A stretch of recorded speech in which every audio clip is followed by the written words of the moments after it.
फरीदाबाद में 7 साल से अपने प्रेमी के साथ लिव इन में रह रही एक प्रेमिका ने अपने ही प्रेमी को बुलवाकर हाथ पांव तुड़वा दिए।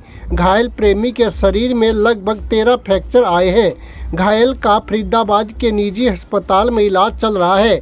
घायल प्रेमी शादीशुदा है और 3 बच्चों का पिता है। फिलहाल पुलिस ने घायल की शिकायत पर मामला दर्ज कर 2 आरोपियों को गिरफ्तार कर लिया है। वहीं महिला की शिकायत पर पुलिस ने पहले छेड़छाड़ और फिर बलात्कार का मामला दर्ज किया है। वहीं इस बारे में जानकारी देते हुए फरीदाबाद पुलिस के प्रवक्ता यशपाल सिंह ने बताया कि इस मामले में जहां पीड़ित गुलशन की शिकायत पर 2 आरोपियों को गिरफ्तार किया गया है, वहीं इस मामले में पुलिस ने महिला की शिकायत पर गुलशन के खिलाफ भी पीछा करने का मुकदमा दर्ज करवाया था।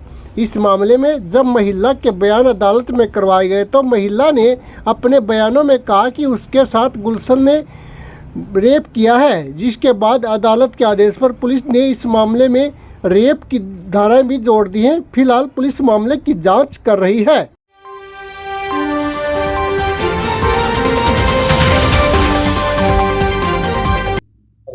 जी, नाम क्या है आपका? मेरा नाम गुलशन है। गुलशन, क्या मामला है, क्या हुआ आपके साथ? जी, गुंजन नाम की महिला है। 2019 से वो मेरे संपर्क में थी। मेरी अपनी मोबाइल की शॉप है। 2019 में गुंजन नाम की महिला मेरे शॉप पर आती है। वो बोलती है कि सीएससी काम से कोई भी रिलेटिव काम हो आप हमें बता सकते हो, हम आपको सारी सर्विसेज प्रोवाइड करवाएंगे। तो मैं उसके साथ गुंजन के साथ में काम करने लग गया तो सीएससी सेंटर का। तो उसके बाद में काम करते करते काफ़ी टाइम हो गया, 5 साल बीत गए। गुंजन ने पिछले साल से मुझ पर शादी का प्रेशर बनाना स्टार्ट कर दिया और मकान लेने की एवज में मैंने गुंजन को 21.5 लाख रुपए दिए थे, जिसके सारे प्रूफ हैं मेरे पास। और उसके बाद में जी गुंजन ने मेरे को शादी का प्रेशर बनाना स्टार्ट कर दिया। गुंजन से पहले मेरी सिर्फ दोस्ती थी सर। पिछले 1 साल से उसने शादी का जब से प्रेशर बनाना स्टार्ट कर दिया, मुझे बहुत ही ज़्यादा मतलब हरासमेंट कर रखा था गुंजन ने। तो गुंजन से मैं बोलता था भाई मेरे भी बच्चे हैं, मेरी भी शादी हो चुकी है और तेरी भी 10 साल की बेटी है। और ऑलरेडी गुंजन का 9 साल से तलाक का केस चल रहा है उसके पति के साथ। तो इस बात को लेकर मेरी गुंजन की अनबन होना स्टार्ट हो गया। तो उसके बाद में गुंजन मुझे 22 तारीख को 22 मार्च 2025 को अपने घर पर मेरे अपने घर पर लेके गई थी मुझे नशीला पदार्थ खिलाकर मेरे बीवी बच्चों को मरवाने के लिए, और मारपीट भी करी थी इसने मेरे बीवी बच्चों के साथ। उसके भी सारे प्रूफ हैं मेरे पास। उसके बाद में गुंजन से जब मैंने शादी के लिए मना कर दिया और मैंने अपने पैसे मांगे तो उसने मेरा 25 तारीख से मेरा फ़ोन उठाना बंद कर दिया। 29 तारीख को मैं गुंजन के घर गया, उससे मैंने बोला कि भाई तूने मेरा फ़ोन उठाना क्यों बंद कर दिया? तो ऐसे ऐसे बातें, भाई मेरे पैसे दे दो और तुम भाई अपना रास्ता देखो, मुझे मेरा अब काम करने दो। तो गुंजन ने पहले तो अपने मम्मी पापा को बुलाया और बंद कमरे में मेरे साथ मारपीट करी, मेरा मोबाइल फ़ोन छीन लिया। उसके बाद में मैं वहाँ से जैसे तैसे निकल गया। फिर 15-20 मिनट के बाद में मैं वहाँ पर दोबारा गया अपना मोबाइल फ़ोन लेने के लिए। वहाँ से जैसे तैसे अपना मोबाइल फ़ोन में ले आया। उसके बाद में उसके भाई की कॉल आती है कि भाई आ जाओ, घर की बात है, कोई दिक्कत नहीं है। उसका भाई मुझे नहीं पता था कब आया। तो उसके भाई की कॉल आती है अमन की। उसके साथ में 7-8 लड़के और थे। एक का नाम हन्नी था, एक था कमल उर्फ मुन्नू, और भी थे लड़के, उनको मैं शकल से जानता हूँ। और एक थी गुंजन, उसके पिताजी थे राकेश। ये सब लोगों ने मेरे साथ रोड़ों से और चाकुओं से मेरे ऊपर हमला किया। चाकू से मेरा हाथ फाड़ दिया, जिसमें कई टाके भी हैं मेरे हाथ। और जिस समय मेरे साथ ये घटना हुई थी, अमन ने फोन करके जब मुझे बुलाया कि तुम घर पर आ जाओ, बैठ के बातचीत कर लेते हैं, घर की बात है, मैं वहां पर चले गया। और जाते ही मेरे साथ इन लोगों ने ताबड़तोड़ हमला कर दिया मेरे ऊपर और मुझे घायल कर दिया। और जाते जाते ये बोला कि अभी तो भीड़ खट्टी हो गई है, भीड़ खट्टी ना होती तो हम तुझे जान से मार देते। तो वहां से जैसे तैसे वहां पर पुलिस आ गई और वहां पर स्थानीय लोगों ने फोन किया होगा पुलिस को, और वहां पर पुलिस आ गई। मुझे बीके के लिए रेफर कर दिया पुलिस ने। बीके के लिए जब वहां पहुंचा तो बीके वालों ने मुझे सफदरगंज के लिए रेफर कर दिया। मेरी हालत ज्यादा नाजुक होने की वजह से मुझे मेरे परिवार वालों ने क्यूआरजी हॉस्पिटल में सेक्टर 16 में वहां पर एडमिट करवा दिया, जहां पर मैं कई दिन तक आईसीयू में था। और पुलिस वाला था दर्शन और एक अजय। इन लोगों ने मेरे कोई ऐसे बयान नहीं लिए। उस समय मैं बहुत ज्यादा घायल अवस्था में था और इन्होंने पता नहीं क्या कार्रवाई करी है, किस तरीके से कार्रवाई करी है मुझे नहीं पता। ना तो कोई चाकू मारे मेरे में हाथ में, ना तो उसकी कोई धारा लगाई है। 12 से 13 जगह मेरे हाथ और पैरों में फ्रैक्चर हैं।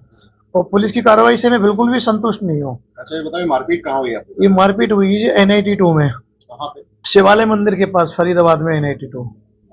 हाँ जी, आपने बताया कि आप उसके साथ CSC सेंटर का काम करते हाँ जी, हाँ जी। CSC सेंटर का काम करते करते बात शादी तक कैसे पहुंची? कितने साल से रिलेशन में थे आप? जी, मेरे को 6 साल हो गए इसके साथ रिलेशनशिप में। गुंजन बोलती थी कि 3 दिन तू अपने बच्चों के पास रहे और 3 दिन तू मेरे पास ये रहे। तो आपको पता था ना कि आपके बच्चे हैं, आपके पता था, लेकिन मुझे सिर्फ मेरी दोस्ती थी उससे, मुझे नहीं पता था कि मेरे ऊपर इस शादी का प्रेशर बनाएगी। आप लिव इन में रह रहे थे उसके साथ? हाँ जी, हाँ जी, कितने साल से? 6 साल से। 6 साल से आपके साथ, आप हाँ उसके साथ live in हाँ में? जी, हाँ जी, जिसके सारे प्रूफ है मेरे पास। तो आपके अवैध संबंध थे उसके साथ? हाँ जी, हाँ जी। तो आप क्या चाहते हैं आप? जी, मैं यही चाहता हूँ, पुलिस ने, अगर पुलिस के पास वीडियो भी है जहाँ पर मेरे साथ ये घटना हुई है, अगर पुलिस उस आधार पर अगर कार्रवाई करती है तो अपराधियों को सजा मिल जाएगी और मुझे न्याय मिल जाएगा। लेकिन आपके खिलाफ 376 का मामला दर्ज हुआ है जी, उसने झूठा मुकदमा दर्ज करवाया है। उसने इसलिए करवाया कि दबाव में आकर मैं इससे फैसला कर लूं। उससे पहले उसने ये मामला दर्ज कराया था कि आप उसके घर तक उसका पीछा कर रहे हैं। नहीं जी, अगर मैं पीछा करता है तो 6 साल हो गए मेरे को। 6 साल से मेरे पास सारे प्रूफ है, फोटो दिखा दूंगा, फोटो दिखा देता हूँ आपको मैं। 1 मिनट फोन देना, बोलते जाओ। मैं आपको फोटो दिखा देता हूँ जी। 2019 से मेरे पास सारे प्रूफ है। मनाली, कोई लड़की मेरे साथ मनाली घूमने जा सकती है, 5-5, 6-6 दिन बिता के आ सकती है मेरे साथ वहां पर। अब मैं आपके मीडिया के माध्यम से पूछना चाहता हूँ, कोई लड़की मेरे साथ वैष्णो देवी घूमने जा रही है, 8-8, 10-10 दिन वहां बिता सकती है। सिंगापुर मेरे साथ लड़की घूमने जा रही है, क्या वहां 10-10 दिन होटलों में बिता सकती है लड़की मेरे साथ? क्या बताइए मुझे। अगर मैं लड़की का पीछा करता, लड़की के साथ अगर मैं छेड़छाड़ करता, क्या लड़की मेरे साथ 10-10 दिन मेरे साथ बाहर रह सकती है? होटलों में मेरे साथ रह सकती है लड़की 10-10 दिन तक? आप मुझे खुद बताइए, मैं आपके मीडिया के माध्यम से पूछना चाहता हूं। अगर मैं ऐसा करता तो लड़की मेरे साथ कम से कम 6 सालों में कम से कम 50 जगह मेरे साथ घूमने चली गई है, जब 5-5, 10-10 दिन मेरे साथ होटलों में रही है मेरे साथ। मैं आपसे मीडिया के माध्यम से आपसे पूछना चाहता हूँ कि मैं उसके साथ ऐसा कर सकता था? जब ये इतना प्यार था कि आप वैष्णो देवी चले गए, आप दुनिया भर की जगह आप घुमाए, आपने इतनी सारी चीजें गिनाई, फिर बिगड़ी कहाँ? बिगड़ी का मैंने अपने पैसे मांगने पर, जब मैंने उसको पैसे दिए, उसने बोला मकान खरीदने के लिए पैसे दिए थे, 21.5 लाख रुपए। उसने मेरे नाम से ना एग्रीमेंट करवाकर उसने अपने नाम से एग्रीमेंट करवा लिया। किस लिए उसने एग्रीमेंट करवाया? ये सारी फोटो है जी, कोई कह सकता है जी, आप बताइए मुझे आप।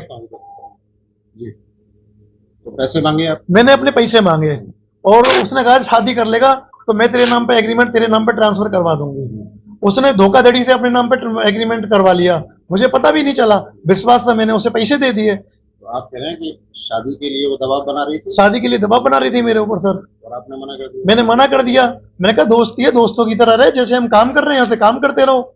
उसने बोला कि मेरा पति हिजड़ा है, उसके सारे प्रूफ है मेरे पास। अपनी मम्मी को फोन करके बोलती थी, उसके सारे प्रूफ है, शादी करूंगी तो गुलशन से करूंगी, नहीं तो मैं किसी से शादी नहीं करूंगी। कहां से मैं उसका पीछा करता बताओ आप मुझे। 2019 से सारे प्रूफ है मेरे पास, उसके सारी चैट है मेरे पास। सारी चैट में आपको दिखा सकता हूँ। चैटों में उसने ये लिख रखा है कि मैं 24 घंटे तेरे साथ रहना चाहती हूँ, 2-3 दिन तू अपनी वाइफ के पास रहे, 3 दिन। मैं भाभी को बोला उसको फोटो दिखा दूंगा, मैं भाभी को बोला ना उसको फोटो दिखा दूंगा एक बार। दिखा देना, बाद में दिखा देना, कोई दिक्कत नहीं, बाद में दिखा देना।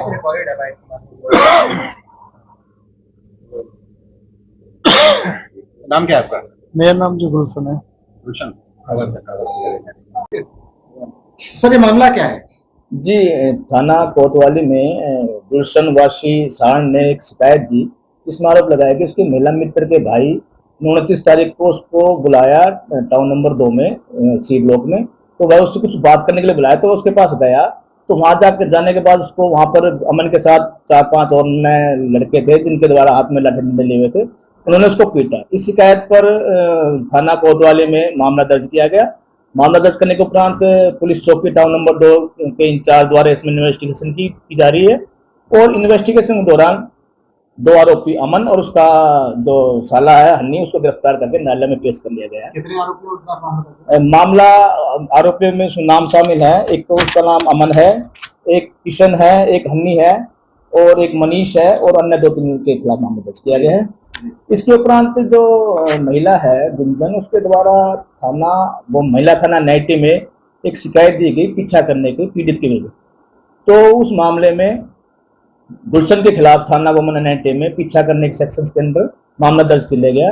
तो अनुसंधान के दौरान जब महिला के बयान न्यायालय में कलमबंद कराए गए तो उसमें उसके द्वारा दुष्कर्म का भी आरोप लगाया गया। तो मामले में दुष्कर्म के सेक्शंस की इजाद कर ली गई है, मामला अनुसंधान है। ये एफआईआर कब हुई है? ये पीछा करने वाली और लड़का जो है, इसकी एफआईआर कब है? जी, जो झगड़ा था वो 29 तारीख का था और 30 तारीख को उसने जो पुलिस चौकी टाउन नंबर 2 में शिकायत दी थी। तो झगड़े का मामला 30 तारीख को दर्ज हुआ है। वो जो महिला ने अपनी से दरखास्त दी है वो उसका संबंधी मामला 1 अप्रैल को दर्ज हुआ। अभी एक मामले में 2 आरोपी गिरफ्तार हुए। हाँ, जो लड़ाई वाला मामला है उसमें 2 आरोपी गिरफ्तार किए जा रहे हैं, अन्य आरोपियों की तलाश में पुलिस इन्वेस्टिगेशन कर रही है, तलाश जारी है। लेकिन बात सामने ये आ रही थी कि लड़की जो है शादी के लिए दबाव बना रही थी और जब शादी से इनकार किया गया और पैसे मांगे गए जो उधार दिए थे, तो उसके बाद ये सारी शिकायत में कोई आरोप नहीं लगाया गया है। जो पीड़ित गुलशन है उसके द्वारा शिकायत में कोई आरोप नहीं लगाया गया है। उसके द्वारा सिर्फ ये बताया गया कि उसके भाई ने बातचीत करने के लिए अमन ने उसको बुलाया था और उसको पीट दिया है। इसके अलावा पुलिस के पास ना ही कोई मामला ऐसा है कि इसमें आरोप लगाए गए हैं, शादी के लिए आरोप लगाए गए हैं या उसके लगाए गए। सिर्फ ये बताया गया है कि पूछताछ में ये पता चला कि वह उसके साथ जब मतलब उसका पीछा करता था, उसके साथ बदतमीजी करता था, इसलिए इसमें मामला हुआ।